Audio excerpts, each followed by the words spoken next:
नमस्कार। आज हम फिजिक्स के एक बहुत ही बेसिक लेकिन जबरदस्त जरूरी कॉन्सेप्ट को समझने वाले हैं, इलेक्ट्रिक करंट और सर्किट। ये एक ऐसा टॉपिक है जो लगभग हर कॉम्पिटिटिव एग्जाम में पूछा जाता है, तो चलिए आज इसे एकदम आसान बना देते हैं। तो चलिए सीधे मुद्दे पर आते हैं और सबसे पहले ये समझते हैं कि आखिर ये इलेक्ट्रिक करंट यानी विद्युत धारा है क्या चीज। देखिए, बहुत सीधी सी बात है।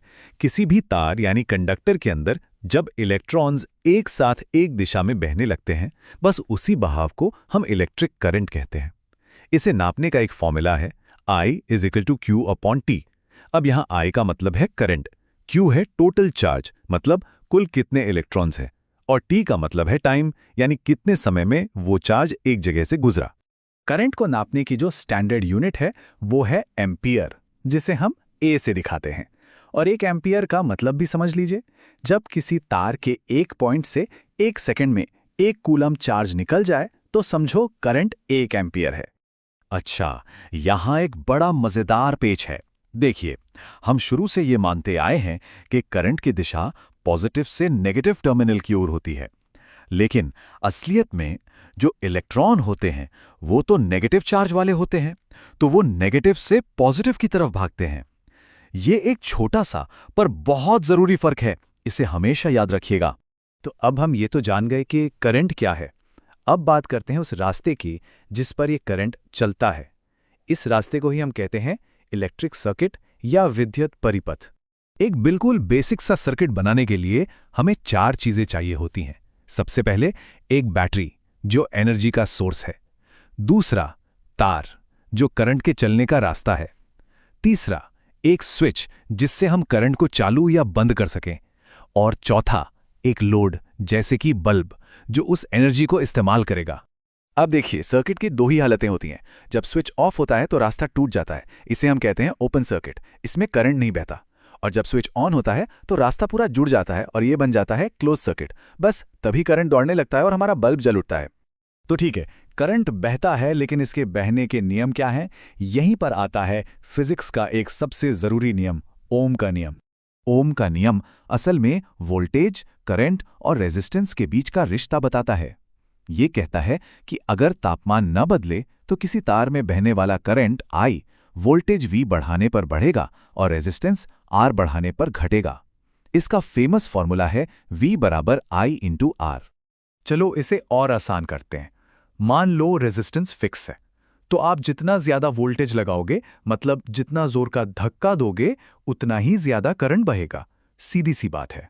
और अब मान लो वोल्टेज फिक्स्ड है, तो रेजिस्टेंस जितना ज्यादा होगा, मतलब रास्ते में रुकावट जितनी ज्यादा होगी, करंट उतना ही कम हो जाएगा। रेजिस्टेंस का तो काम ही है करंट को रोकना। वैसे किसी तार का रेजिस्टेंस 4 चीजों पर डिपेंड करता है। तार की लंबाई, जितना लंबा तार उतना ज्यादा रेजिस्टेंस। तार की मोटाई, जितना मोटा तार उतना कम रेजिस्टेंस। तार किस चीज का बना है यानी उसका मटेरियल। और आखिरी में तापमान, क्योंकि ज्यादातर मेटल्स में तापमान बढ़ाने से रेजिस्टेंस भी बढ़ जाता है। तो अब जब हम सर्किट के नियम समझ गए, तो चलिए ये देखते हैं कि इन्हें जोड़ा कैसे जाता है। किसी भी सर्किट में कंपोनेंट्स को जोड़ने के 2 मेन तरीके हैं। एक है सीरीज यानी श्रेणी क्रम, और दूसरा है पैरेलल यानी समांतर क्रम। इस टेबल से एक ही बार में सब क्लियर हो जाएगा। सीरीज में करंट के लिए बस एक ही रास्ता होता है, जबकि पैरेलल में कई रास्ते होते हैं। सीरीज में करंट सब जगह सेम रहता है, पर वोल्टेज बढ़ जाता है, और पैरेलल में ठीक इसका उल्टा होता है। वोल्टेज सेम रहता है पर करंट बढ़ जाता है। सीरीज सर्किट में सारी चीजें एक लाइन में एक के बाद एक जुड़ी होती हैं। इसकी सबसे बड़ी प्रॉब्लम पता है क्या है? अगर एक भी चीज खराब हुई तो पूरा सर्किट ठप। और इसमें टोटल रेजिस्टेंस निकालने के लिए बस सारे रेजिस्टेंस को सीधे सीधे जोड़ देते हैं। और फिर आता है पैरेलल सर्किट। इसमें हर चीज के लिए अपनी एक अलग लाइन होती है। इसका सबसे बड़ा फायदा यह है कि अगर एक चीज खराब हो भी जाए तो बाकी सब अपना काम करते रहते हैं। और जानते हैं, यही वजह है कि हमारे घरों की सारी वायरिंग पैरेलल में होती है, ताकि एक बल्ब के फ्यूज होने से पूरा घर अंधेरे में न डूब जाए। अच्छा, अब सवाल यह है कि हम करंट और वोल्टेज को नापते कैसे हैं। तो देखिए, करंट नापने के लिए हम यूज करते हैं एमीटर, और उसे हमेशा सर्किट के रास्ते में यानी सीरीज में लगाते हैं। और वोल्टेज नापने के लिए हम यूज करते हैं वोल्टमीटर, जिसे हमेशा पैरेलल में लगाया जाता है।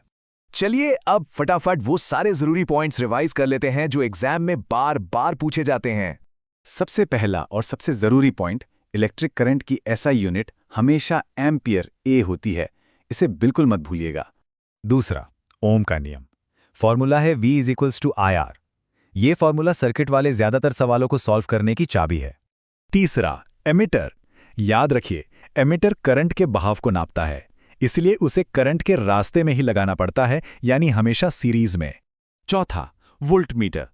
ये किसी कंपोनेंट के दो सिरों के बीच वोल्टेज का फर्क नापता है, इसलिए इसे हमेशा उस कंपोनेंट के साथ पैरेलल में जोड़ा जाता है। और जैसा कि हमने बात की, घरों में जो वायरिंग होती है वो पैरेलल में होती है। इससे ये पक्का होता है कि सारे अप्लायंसेस को एक जैसा वोल्टेज मिले और वो एक दूसरे से आज़ाद होकर काम कर सकें।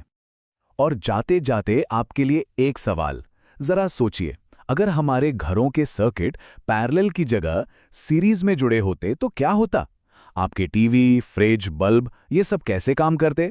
इस सवाल का जवाब आपको सीरीज और पैरेलल का फर्क हमेशा के लिए याद दिला देगा।